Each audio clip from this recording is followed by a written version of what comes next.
Bien, mesdames et messieurs, je me réjouis d'accueillir aujourd'hui le président Jovenel Moïse à l'Élysée, président de la République d'Haïti, pour son premier déplacement en Europe à l'occasion du sommet One Planet où il interviendra demain.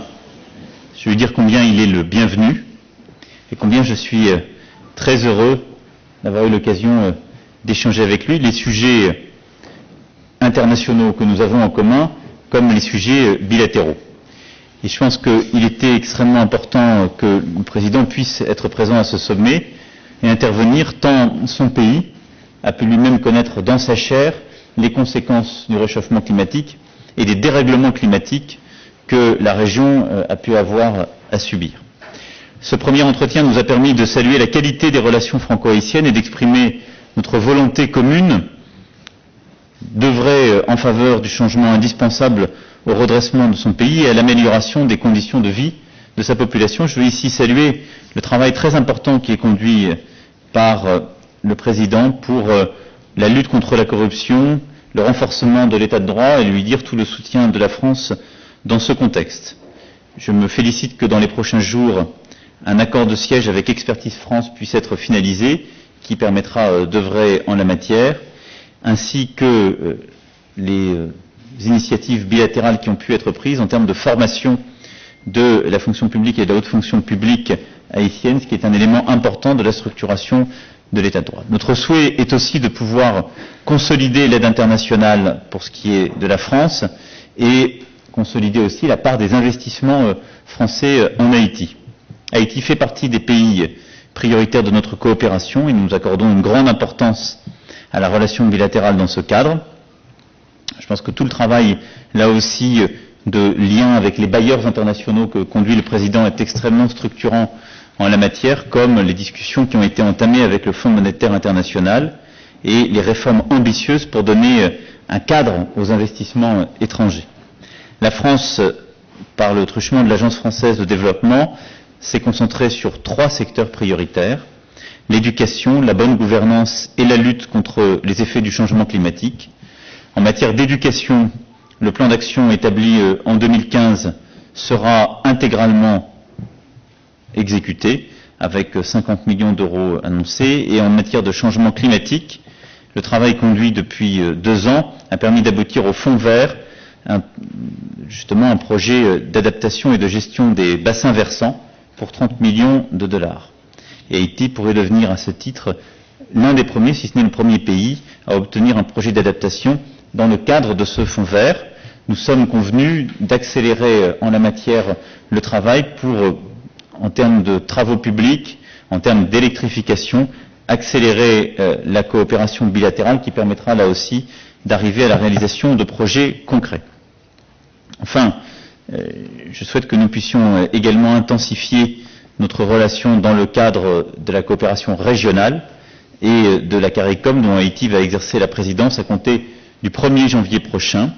Comme vous le savez, nous avons plusieurs territoires qui sont candidats et ont entamé des négociations en vue d'adhérer à l'organisation en tant que membres associés. Et je souhaite que nous puissions arriver au terme de ce processus. Et je redis toute ma volonté de pouvoir avancer avec la CARICOM sur des projets concrets. Le sommet de demain sera d'ailleurs une traduction concrète de cette volonté de coopération renforcée, puisque la CARICOM s'engagera de manière très concrète en la matière. La francophonie est également un élément qui nous unit, Haïti faisant partie justement des membres fondateurs, et je souhaite que nous puissions encourager toute la région de manière très concrète, et nous allons nous y employer, les initiatives que vous prenez en ce sens. Je redis ici au président tout notre souhait que des entreprises françaises viennent davantage investir en Haïti. Nous allons les y pousser par des initiatives ponctuelles et des accompagnements. Et je crois que toutes les réformes que vous êtes en train de conduire sur à la fois l'état de droit, le cadre d'investissement et la modernisation de l'économie permettront d'œuvrer en ce sens de manière efficace. Voilà le contenu des échanges que nous venons d'avoir et qui permettront de scander le travail des prochains mois et qui nous permettent de redire au président toute la joie que nous avons d'accueillir ici à Paris, toute la détermination qui est la mienne de pouvoir agir ensemble pour son pays et agir ensemble contre le réchauffement climatique. Merci d'être là, Président. Merci. Au nom du peuple haïtien et à mon nom propre, j'ai éprouvé une immense satisfaction de mon entretien avec le président Emmanuel Macron sur un ensemble de sujets d'intérêt pour nos deux pays. Haïti et la France possèdent des liens forts d'amitié et de solidarité. Nous partageons pleinement la vision exprimée par le président Macron.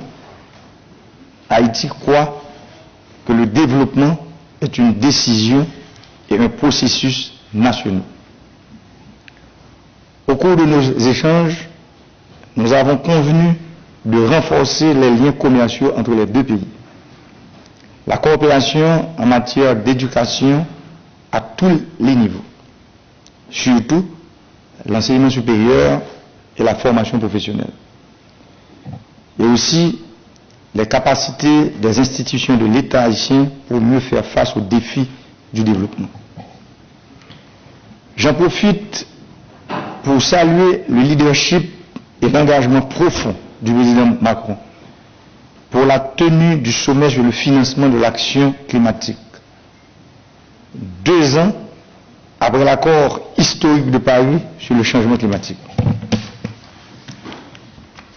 Haïti soutient fortement cette initiative et entend, au cours de sa présidence tournante de la CARICOM de janvier à juin 2018, œuvrer pour l'adoption de mécanismes sous-régionaux pour permettre aux États insulaires de mieux adapter leur économie, leur environnement aux effets du changement climatique. Vous pouvez compter sur nous.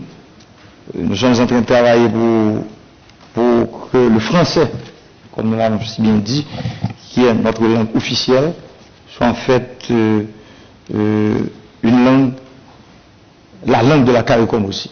Et nous sommes en train de travailler pour que nos frères de la Martinique et de la Guadeloupe puissent participer aussi dans ce grand mouvement de la CARICOM, parce que la CARICOM, ce sont des pays de la Caraïbe, et je pense que la Martinique et Guadeloupe font partie aussi de la CARICOM.